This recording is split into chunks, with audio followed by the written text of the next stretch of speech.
It's Geek Speak time, just in case you didn't know. And today we're talking about keyword research. So you all know who I am. I'm Pip, Seymour Digital Media. We focus mainly on search engine marketing. And this is Greg. Hey guys, I'm Greg with Original 72 Creative, and we're a full service website graphic design firm in Vancouver. And we get together every Thursday. Although Greg, I don't know how I did it, but you're above my name and I'm above yours. Ah, It was perfect a moment ago. I promise you all, perfect. So, we have somebody joining us. If you're joining us live or on the replay, say something like, yeah, keyword research. Just saying.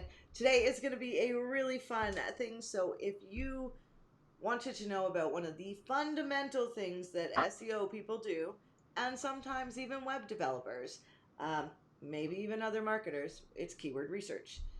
This is fundamental to marketing. And so that's why we're going to talk about it today.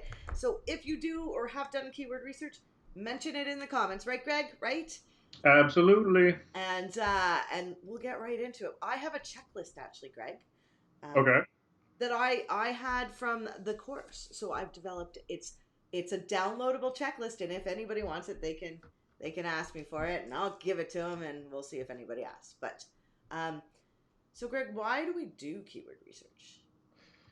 Uh, well, there's nothing worse than, what if it pertains to paid advertising, there's nothing worse than having the wrong keyword being used to trigger an ad and have a wasted click. When someone clicks that, comes to your site, realizes that's not what they were looking for, and leave right away. You're just wasting money. So it's pretty important to do proper keyword research in that aspect so that you can maximize your budget and get the people to your site who really want your services. Mm-hmm. And it's also important to do it for organic, just so you can optimize your site's ability to get found specifically what you want to find people for. Yes, I 100% agree. Hey, Greg, did I show you my cup? My Google. No, I don't. I just have a green cup today. Oh, you don't have our cup. We need new My cup. Cyberpunky. I used it yesterday, and I didn't put a cycle on for the dishwasher. Okay, that's a good reason. That's a good reason. Yes. Okay, back to keyword research. Not, we don't need to talk about the mugs. But yeah, keyword research. You know what? I find a lot of businesses miss this aspect of, when you're going to launch a new website. So I had a client and they were launching a new site and they turn around and I was like, oh, well, you're going to optimize that before. And I'm like, how are you getting your keywords? And they were like, oh, our developers just picking them. And I was like, what? It's like, what? Yeah, because, well, you made a face. Interesting. Uh, if people don't know better, like they don't do their keyword research, right? I mean, a lot of the time we're just like, oh my God, I need a website. I need to get it up. And, I have business and I don't need to focus on these keyword. What the hell are keywords? Like one word, a keyword string. So I think it's pretty confusing for business owners. Yeah. Um, and if you really don't know exactly what you're doing, like business owners might get it wrong. Mm, I find where professionals will really know how to figure out which keywords will be the best ones, mm, because business owners they're thinking about, how they might be thinking too business in too much of a business terms of, the exact words or phrases that they think people will search for, but there could be completely different pronunciations, mm. or search terms to actually find what their business is all about. So it may lead them on a path down looking for words that are really not optimized for their business. Yes. Julia's here and Lorraine is here. Hey guys, nice to kind of see you. Glad you joined. Um, we're talking about keyword research. So we do have a list, and there is a checklist we're going to go through using SERPs, Google's free tools, third party third party stuff, and fun things you can do, and then testing your keywords, which is also, I think, a really important part. So we broke it down, so because the testing of your keywords is probably an essential thing that you want to do. Oh, Greg, you've joined. Yay! Yeah, I just realized like I'm looking at all these things and I'm like, I didn't start the live, so I can't see who's in there. Oh, I see Lorraine's in there. Hi, Lorraine. yay! So yeah, it's keyword research is a really funny thing because not only do you want to pick a keyword that's right for your business for a specific page, but you also want to make sure or test, does it have search volume? Are people searching? Like, you can pick keyword strings that nobody's searching ever. However, 7% of all of searches done daily are all new searches. So it's a double-edged sword. You need to pick a keyword string for each page, but you also need to understand why you're picking that keyword, how you're picking that keyword. And And also not just a keyword, or you want to get more long tail, which means long tail is at least two, more like three words all in a row that long are tail are more than three much, words. much more specific. Well, long tail to me is two or more. No, two It's two is not long tail. I don't think, because there's no way, because two, I mean, it's the difference between water and bottled water, right? Like bottled water being like a hugely sought after high volume keyword, right? Same as water, but that's a single. So, but that's just me. Um, but yeah, long tail are, I think, like four to maybe 3 to 6, 7. all right. Some people are even using like questions as their keyword string, right? Start with a question. And so like how to do keyword research could actually be your keyword string. Yeah, I mean, a lot of people go and search how to, and then whatever it is. So I mean, that's just one thing to think about when you're putting content on your site is how important FAQ pages are becoming, or sections that specifically answer questions that you find people are looking for. Mm-hmm. If you can get that type of content on your site, you'll have a great um, option to get those customers who are looking for the questions that are commonly typed into the search. Mm-hmm. So yeah, it's interesting. I think Yoast, if you buy the premium, it's got something special you can do with the FAQ stuff. Anyway, another story, another. It's funny that most things start actually with brainstorming. Yeah, because Hmm. so every business is going to be different. So sitting down and writing down. I mean, do you do this with clients, or do you get clients to do this when you're starting a new website? Because it's not really on you, the developer, to have SEO skills, right? This is where I think a lot goes wrong. There's so much almost crossover in the digital space that some people, business owners, will think that you do it all, right? But I mean, it's gonna to do keyword research. That's like a whole like it's another job on top of building a site.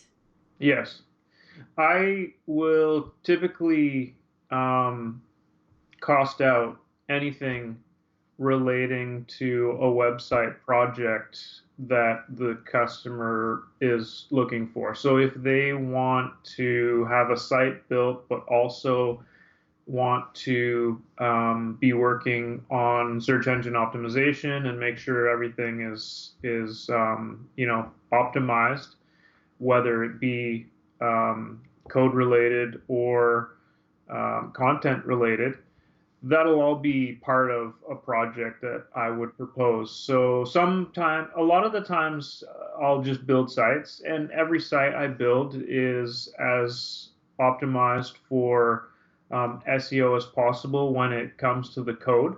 Mm-hmm. And if I'm going to be a part of the content and content implementation, then I'm always having the customer consider um, how to write their content or develop their content in the proper manner, so that the site will be as optimized as possible. And that would include keyword research and a bunch of other stuff.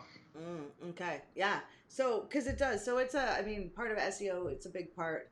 As I said, we had a client who their developer kind of picked the keywords for them.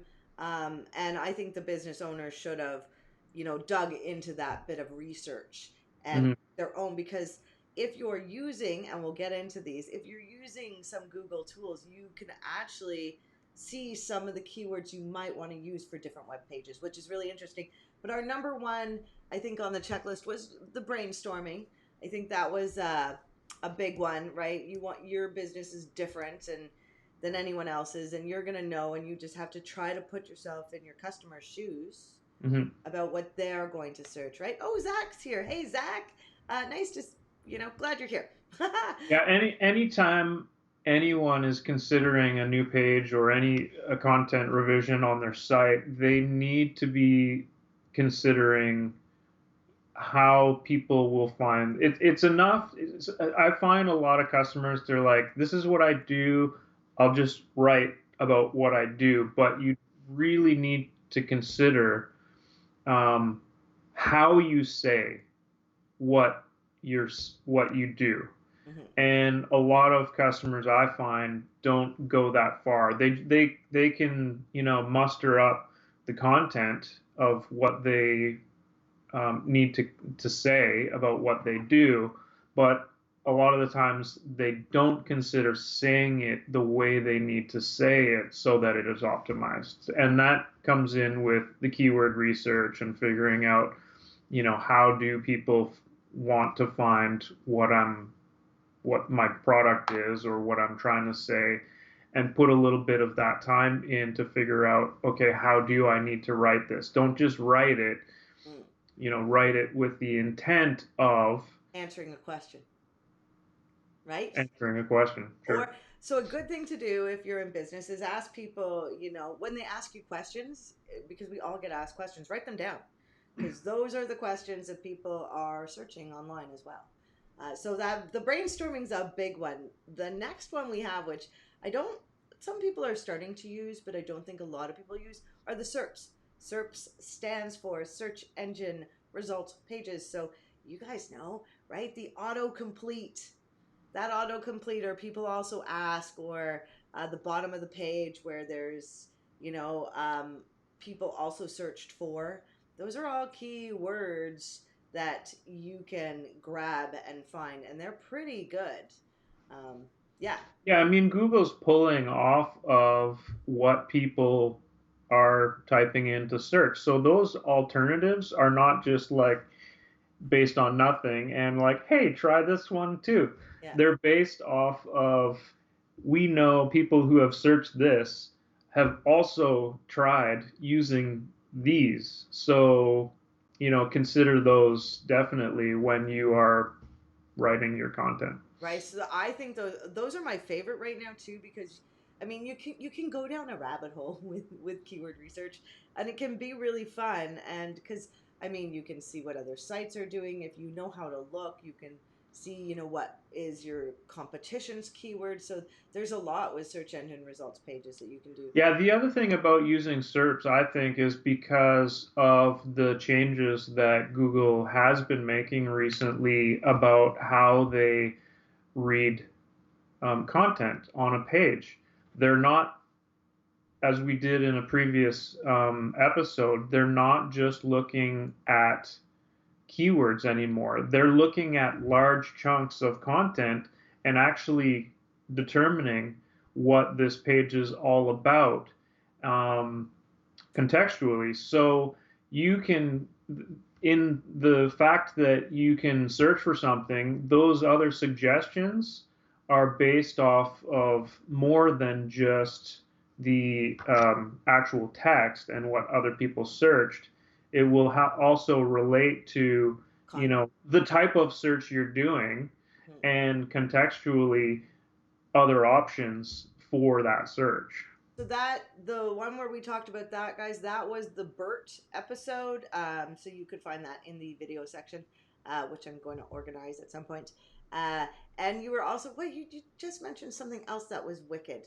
Ah, oh well, oh well. I'm just slid right by. It's been a busy day already. But yeah, the search. So if you actually also do a space, like so, if you search something, you get the automatic. Uh, Things that other people type in. But if you actually type in your word and put a space beside it, and you'll get different words. Or type in your word and then go to the front of the sentence and put a space, and you should get changed words. So it won't the word won't always your keyword string won't always start with whatever you started typing, because I think that's where people get messed up too. So, and a good thing to do is keep these on a list. Like these, what you're searching for your keywords. Like when you do keyword research, it's, you can do it for every blog post, or you can do it for, maybe an entire month, or, maybe the fundamentals of your initial website. So do it all the time. So SERPs is number 2, and I think we're both on board. I think that's part of my favorite. It's part of my favorite way to keyword research. Then there's third-party tools. That is another option. So in that we have SEMrush, paid bit of free service there. Ubersuggest totally free. Ahrefs, which is paid, and Keyword Spy. I don't use. Did you mention keywords? Who mentioned? I don't know this Keyword Spy. Is that you? I might have mentioned it. I've never. I don't know. I gotta check those guys out. You guys should check that out too. But so there's lots of third-party tools, but the best tools, I believe, are not the third-party tools. Actually, I know. I actually 100% know they're not the best. They're good, but they're not as good as Google, right? So the Google tools would be Google Search Console. Google My Business even has in their reporting section, they have keywords that come up. You can do quarterly, monthly, and see all the keywords that your website's showing up for. Same with Search Console, which I find is the best. Search Console. So SERPs and Search Console would be my 2 number 1 choices, right? And then as far as Google goes, you can also get some valuable information from the Google Keyword Planner, obviously. I was going to mention that later, Greg. That's testing your keyword. Ugh. Right, I know. But it is true. You are right. Testing your keyword can fall in, like the Keyword Planner can fall in both those places. And the Keyword Planner is technically kind of essential. And when do you or do you at all look at Google Trends? I do look at Google Trends because, we work with clients that have seasonal things. And also over time, because specifically I got into Google Trends when Google Ads changed their name. So it used to be called AdWords. We also did AdWords. And then it changed to Google Ads. And so, because one of my keywords would always be, AdWords. And whenever I'm writing about AdWords, and now it's Google Ads. So if you go look at Google Trends, it's changing, but it takes some time, right? Initially, nobody wanted to say Google Ads, and now it just becomes part of our vocabulary. I still refuse to say Google Ads. I still say AdWords. Yes, well, it's hard, but so it's interchangeable. But in a couple years, I feel like the general public, when you're talking to them, they understand AdWords. People in the industry know Google Ads. I had to explain. Right. So when we talk amongst ourselves, it's like Google Ads. But when you talk to a potential customer, I think because it's been known as AdWords for so long, they know what you're talking about when you say AdWords. I had somebody ask me, because I say Google Ads now, and they were like, "Oh, well, does that include?" You also said PPC, and so they're like, "Does that include? Is that Google Ads or what?" And I was like, "Actually, Google Ads encompasses shopping ads, pay-per-click ads, display ads, right? So it's the umbrella." And anyway, totally besides the topic. You can tell we're into this stuff, guys. We talk about this on the side all the time. Okay, so we have third-party tools, Google tools. Fun tools to use. Answer the Public. I got that in there. Check Mm-hmm. that out, guys. That's answerthepublic.com. That's a great place to find keywords and kind of fun. Um, but then, Greg, I have this other section where we talk about testing your keywords. I have the keyword planner and Google Trend. You kind of brought up those already, Greg. Hey, did you get you? I think you got a little excited there. I might have. I just like want to give everybody whatever information I have. Right. So the keyword planner, in there you can search via keywords. Type in a keyword; they'll give you suggestions. Also, put in your website, and you'll get and you're looking. I think the most optimum is going to be high volume and low competition. So, if you haven't used the keyword planner before, it's from Google Ads. There is a secret way to sign in without starting an account. If you want to know about that, just mention it in the comments, because I think I have a video somewhere that I can share, because of course you I gonna do. you gonna let the secret out of the bag? Yeah, well, it's really painful, right? Not only does Google trick people into spending more money on their Google ads if you're using smart campaigns, but Yeah. it also makes it very challenging to find the keyword planner without setting up an account. Like you got go incognito, sign up. You don't need, yeah. And so I use the keyword planner all the time. I love the keyword planner. But I test all the keywords that I find, and sometimes when you're using um, the results page, the SERPs, uh, and finding keywords there, and you put them in the planner, you won't get the competition or the volume numbers. Google will say there's no volume, but we know that's kind of a lie. Mm-hmm. We're seeing it as an automatic feature in Google. So, I'll try to get most of my keyword information from the planner. Because I've had customers in the past who have been they've been referring to their product or service in a certain way, and it had turned out that a different word to describe their product was much more um, high volume than how they were referring to it. So interesting. not that low volume is bad, because low volume could mean lower competition, so better likelihood that you would move up in the organics.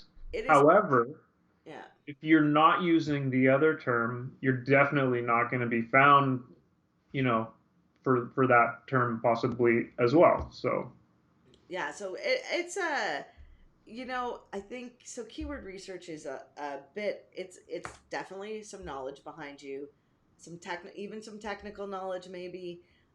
It's definitely creative too. It's a creative process, which every person does their own, and you know what? You're gonna make the best decision 90% of the time. Um, if you look in different, so there's different things you can do. I also need to mention, so when you're first doing your website or you're doing blog posts, then you do keyword research, but also you can update existing pages of your site that are either old or haven't had any keyword love.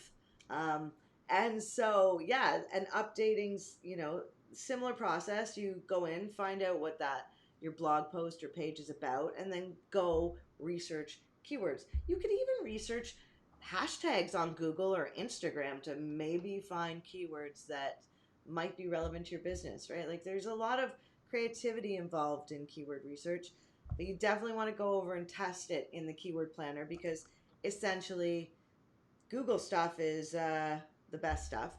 And if you've made it till the end, I got a secret to share. Yeah. A good one too. So, inside Search Console, when you go over to your queries, or when you go over to your page report, you can click on a page, and this is just for updating your current stuff, but you can click on a page that filters all the information out for that page, and then if you then click over to the queries, all the keywords that your specific page are showing up for in Google, like, so anything somebody's typed where your page has made it to even page 10 of the search results, you'll see it in there. And so you'll be able to take those keywords and put them throughout the content, maybe even pick a specific keyword you found, and over time you'll actually see your page go higher in the search engine results page. It's a really great way if you're updating your website or your content to find out what you are showing up for and not feel like you're going in blind. So, hot tip, yeah? Very hot. Yeah, so that's good. Greg, we're almost out of time. We are. Yeah, well, I have 27 minutes. It says 25 minutes. Do you guys do any types of keyword research? Let us know in the comments. If you made it till the end, I'm stoked you did because I have that checklist. If you want it, let me know. Greg, other fun ways to do keyword research?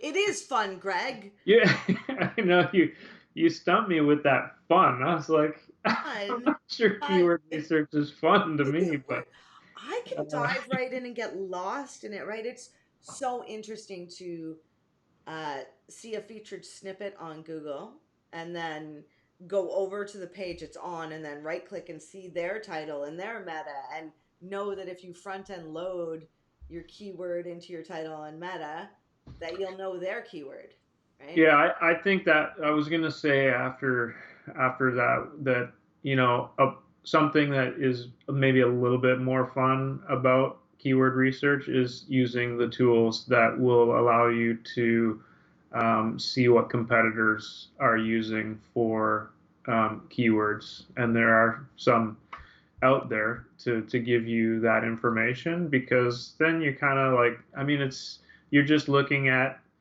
and finding out what your competitors are using and then trying to use that to like do better than them, competition kind of thing. It's like a game. What do they call that? The skyscraper method. That is seeing your competition and doing better. So if somebody writes a blog post on 100 ways to do blah blah blah, you write like 1,001 ways to do blah blah blah, right? And yeah, of course you're gonna win. That's gonna be a bloody long blog post though. Greg, we're out of time. Out of the time, Okay. friend. And this was one of my favorite topics, so we'll definitely hit on this again. Do you know what next week? It should be it's all you, baby. I'm gonna have so many questions. Is it all me next week? All you. It's all about website page speed. Oh right, page speed. Yeah, yes. Better prepare and that. I don't know if Lorraine is still in the live here, but I had thought we should talk about this on the live because I was doing so much page speed stuff or speed optimization with her, and came across a bunch of things that I thought would be useful to share to people. Right. Ah, yes, and I can't wait. I can't wait. I'm hoping there's a checklist involved. I know you're quite thorough, so I'm banking on that, Greg. I might be able to come up with a checklist. We'll see. We'll see how it goes. I would love that. Paul is here. Hey, Paul, we're out of here today. If you do make it through till the end, check out what I said the last little bit. It was good. And Lorraine's still here, Greg. And we will see you guys next week, 11 a.m. Thursdays. Join us, and I'll put the checklist link inside the comments. Okay, we'll see you next week. Hey, Greg. Yeah. Don't get captured. Make good choices. Bye, guys. Bye, everyone.